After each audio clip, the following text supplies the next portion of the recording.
Hey guys, Nick Espinoza, your Chief Security Fanatic here, and today I'm actually going to be talking about teenagers. And the reason why I'm talking about teenagers is that they basically found an absolutely ingenious way to go ahead and communicate with each other that pretty much bypasses all of the filters and security checks that we tend to put on teenagers.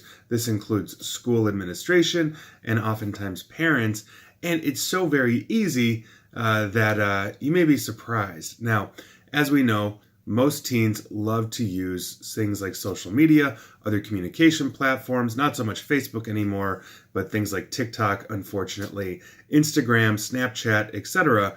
But a lot of parents have actually started restricting that, just given all of the privacy concerns and everything else. And schools that are primarily now in Google's camp, they're issuing Chromebooks and giving these kids the ability to get online. But these Chromebooks have a lot of heavy filters. They're not going to allow them to go to things like adult websites or use a lot of those communication platforms directly on the school equipment. That is very susceptible to transferring files, possibly getting infected, etc.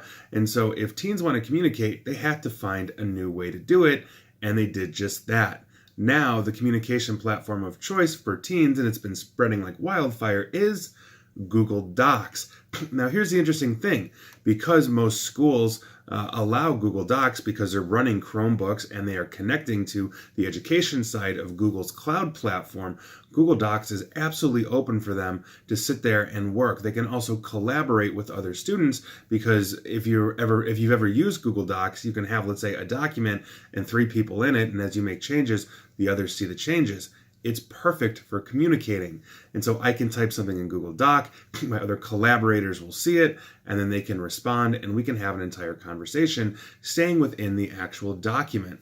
Now, some people have used secure communication in the past in similar ways, where they could log into a cloud mailbox, let's say like Gmail, and then just type emails to each other within the same ecosystem. So I could type in an email, save it as a draft, and if you also have the login, you could go in and see. But the nice part about using Google Docs is that you don't actually have to share usernames and passwords with somebody, because everybody can collaborate in that one document. And I thought that was actually rather fascinating because it's such a simple and ingenious way, to basically bypass all of the external and internal security, because Google Docs is completely allowed. So take that for what it's worth. But I thought that was actually really innovative of kids to figure that one out, and that kind of gives me hope for the future just a little bit when it comes to potentially hiring the next round of hackers or whatever I need. So take that for what it's worth. I thought that was pretty ingenious. I figured you guys might get a kick out of that, and here we are.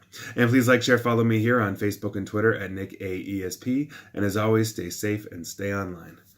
Thanks, guys.